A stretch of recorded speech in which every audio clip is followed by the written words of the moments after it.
Okay, so I'm just going to take you through my garden. I'm so pleased with the beginning of it. These are acacia moonlights.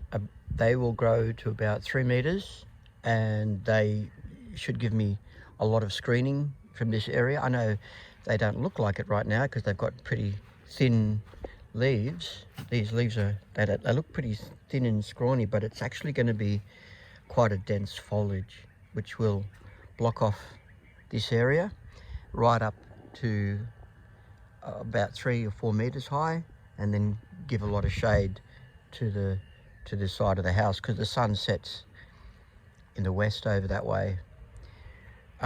Following on, we've got this little tree here that doesn't look like much, this little shrubby tree, and this is the Melastoma affine, a blue tongue.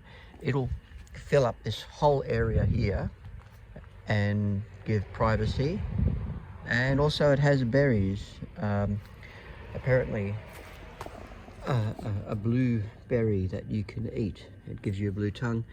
That little plant there is a stray that ended up in my mix. I'm not really sure what it is, but I'm just going to let it have a go there and see what happens. But this one behind it, I don't actually have the name of it with me at the moment, but it's a creeping native Australian vine, and the concept is that it will grow up the pole, up that tree over there, that vine, and it'll also mix in with the blue tongue, and it'll become a screening vine with flowers and apparently berries too. I'll double check the name of that when I get it later, but yeah, so that's just gonna, the concept is this whole area gets screened off.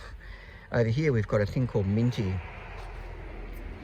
This will end up growing to about 2 meters, and each leaf, if you pull a leaf off just like this, and I'm just going to eat that, it gives you a minty flavour, a strong lovely minty flavour. Now this is a native of Australia, and it's I've got 2 of them. I've got one there and I've got one here.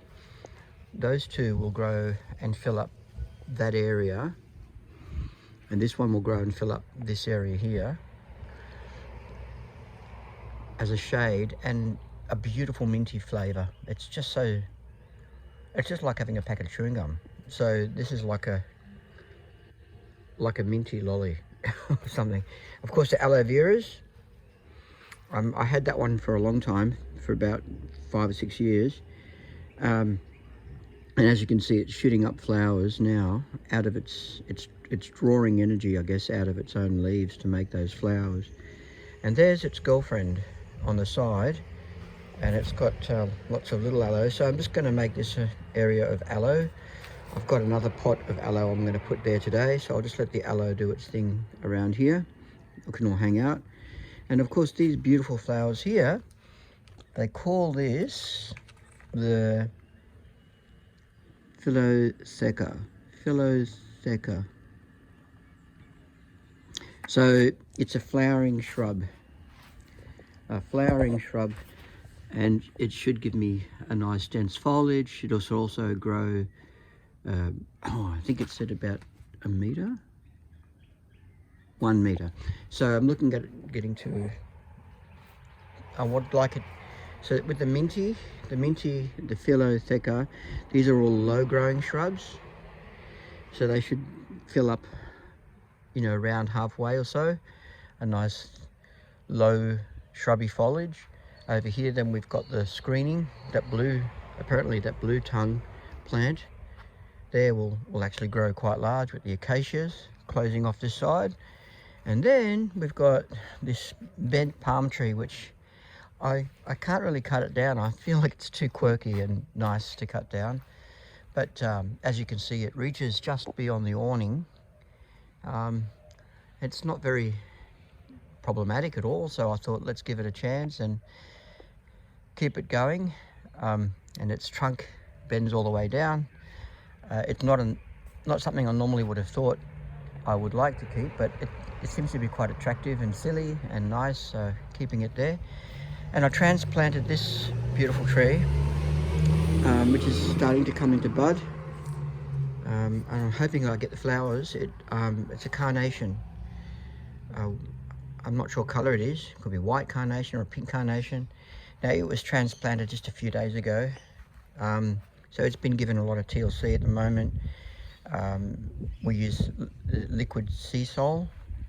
I also have a special feeder to try and get it started. So I'm hopeful that it stabilises and gets going.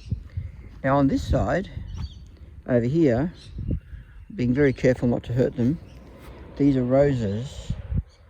There's one rose there, another rose there, that's another one, and there's the other rose. So I've got 4 or 5 roses. So 1, 2, 3, 4, 5, 6 roses on this inside wall, and I'm hoping that they stabilise. Now this one had a bit of a shock, but it's coming back. There's some new leaf on it, so I'm happy to see that.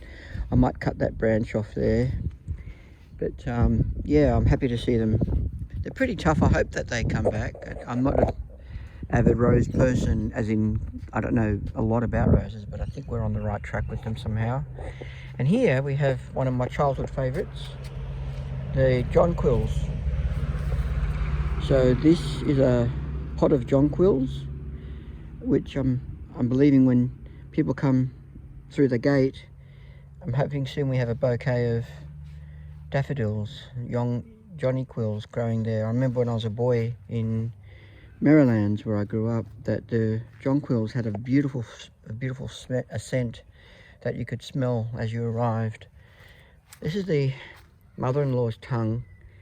Now this funny tree, I was thinking I might plant just in that corner there, makes a beautiful flower once every now and again. I'm not sure how often, but it's a lovely broad-leafed tree. That'd be the only additional variant I have here. I don't want to have too many here, so we keep it fairly straightforward. This cactus was my father's. It was mine initially, and then it became my dad's. Unfortunately, it died a lot, so I've got this part recovering. I'm sure these parts here will recover. I think I'm going to have to cut that top bit off. Yeah, well, I will have to cut the top bit off soon. But yeah, lovely cactus, a tall cactus. So here we have the lovers. This is Lilli Pilli. Now I have 6 Lilli Pillis here. This is called Lilli Pilli Acemena. Acemena, I'm pretty sure I say it's spelled A-C-E-M-E-N-A, Acemena. Lilli Pilli Acemena. 2 similar trees. One's a bit older. The one on the right cost me, I think, 150. This is 175. I think I did all right there. A nice deal. Now they are together, will join together and fill up that whole corner, and that's going to be a really nice corner that they fill up and give me a lot of shade in that corner over there. Morning. Yes. So I'm looking forward to it filling up that corner in that side, just to give you an idea of the air. See how much sky they've got to fill up that whole area. I'll have my music sign in that corner there, which I think is good, straight in the middle of that wall there, and the trees will just be a big screen. It'll be privacy on the corner, sunny shade on the corner, windbreak on the corner, and they give us fruit. I've actually eaten a couple of the Lilli Pillis, and they're beautiful. They're slightly bitter or acidic, and there's a flavour of sweetness in them as well. I'm keen to see how they produce and how sweet the berries can be.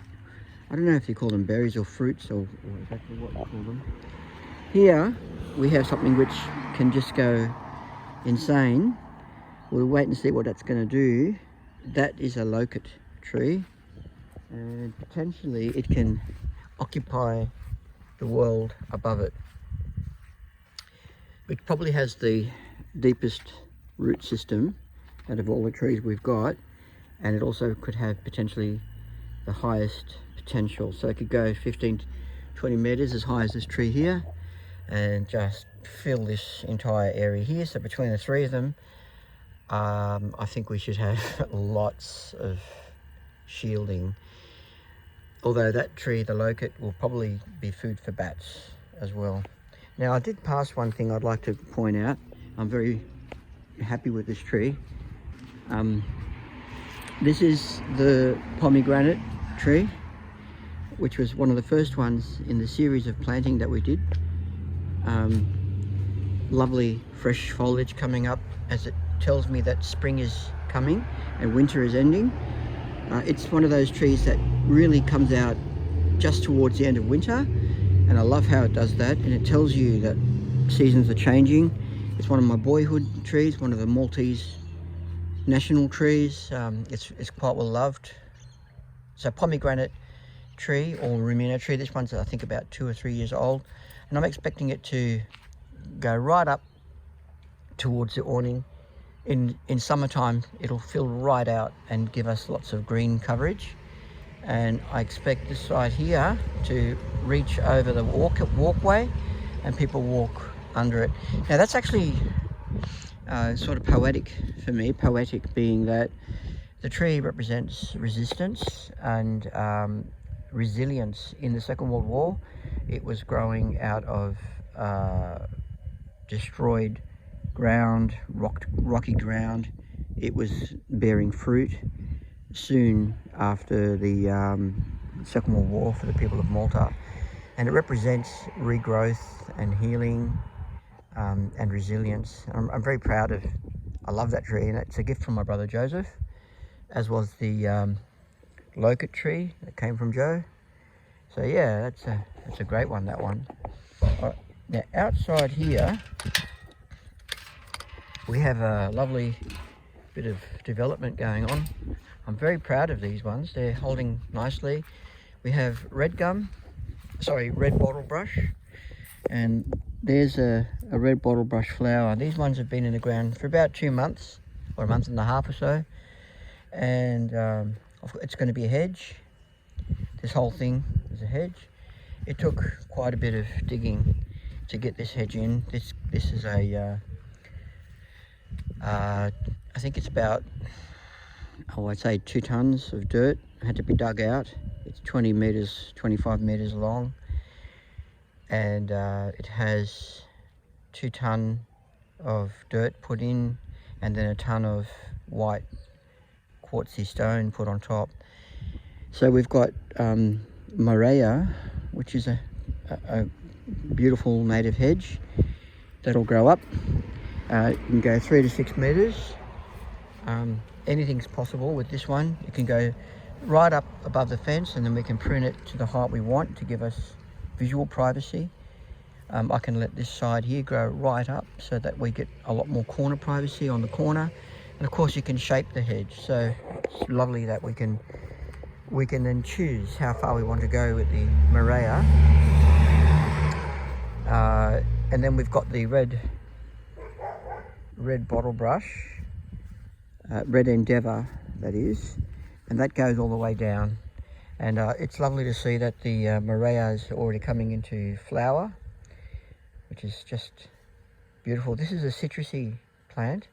It gives us a citrusy smell, and I'll try and learn more about what they need, but I see them doing quite well at the moment.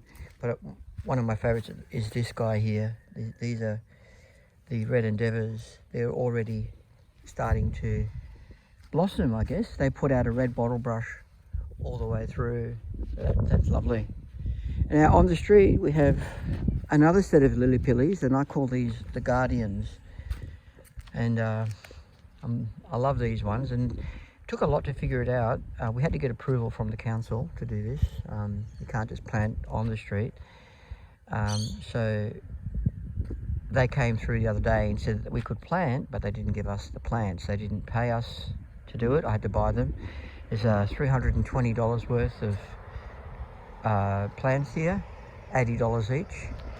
I think that's not a bad price actually. These are a couple of years old. Now I'll trim down the bottom at some point and leave a tuffock on the top. And we anticipate that these 4 trees will provide a great deal of shade, because this is a house that is fully exposed to the sun. So as you can see, there's a shade line. I'm anticipating when they get to the wires above, they should grow under the wire. They shouldn't really affect this wire coming across. They should sort of stay on this side and grow underneath the wire. I'll be surprised if they reach that wire up the top. And anyway, if they did, we can trim that one. I think it's a I'm not sure if it's a power line or if it's a phone line, that one. But the concept is cars will drive up here, and the trees eventually will be higher than the car roof. So underneath the trees we'll trim them so that they are higher underneath than the car roof, and then the top will be quite thick on top, and then that will give us a combination of privacy above the hedge line. So this will be a hedge, all of this will be a hedge, and then on top of the hedge we have another line of shrubbing trees, tree hedge, which will give us an additional line of privacy. So effectively from the street you probably won't see too much of our front yard. It'll be shielded and shaded from the sun and shielded for privacy. And then when you walk in the front gate, that's when should all open up. Or if you drive up, because we've got these windows here under the awning, so when people drive up, they should be able to sit in their cars and see the children having their music lessons. Because remember, this is a music school. That's why I'm on the main drag here. This is why it's initially it was a difficult scenario. We had to build this awning, which was $10,000 to build the awning alone, and we had to get special air conditioning inside, which is silent, and we can isolate each room. So it was tricky, but now I'm feeling humbled. I've had some help from some people that have been horticulturists and have told me some ideas. I wasn't confident about the Grevillea. I wasn't sure about the Grevillea, how it would work in that corner over there. But apparently when it takes off, it will screen that whole area, and I'm yet to see it, but I'm believing in it. So that's the front yard, and I do have some more planting to do just to finish off this little video. I've got some pig face down there, which is a ground native succulent, ground succulent, and I'm going to clean this area here and then plant pig face in here. Again, the council has given me permission to add some plants, and I've got to clear up those big boulders and rocks and make it better here. This is a bit messy, and hopefully people won't complain too much. We've had a few complaints already. And there's a tree over there which is a yellow bottle brush, which I transplanted, and it's been given a lot of TLC, and I hope that it survives, because yeah, it's had a bit of a stress. Love this tree here. This is a beautiful, I don't know what it is, but I love it, and I'm glad we've got it. It gives us a lot of easterly shade. And then of course going up the road, you can see that it's quite an active road with pedestrians and cars coming through all the time. So my other ambition will be to, well, next weekend we've got this here, we're going to have a wall coming through 180 centimeters. The fence, the Callistemon fence, is going to be 180 centimeters and go straight through. And then eventually, when I get enough cash together, I hope to convert this fence to what they call a modular, which will be a 180 centimeters high, right to the corner here. Concrete composite tube fence with 2 layers, and then polystyrene in between. Apparently that's a sound insulating privacy wall on that wall. Okay, so that's all from me, and thank you for sharing with me and sharing my journey so far. And let's I hope that the next time I see you, a lot of these trees will be fairly established. Have a lovely Sunday.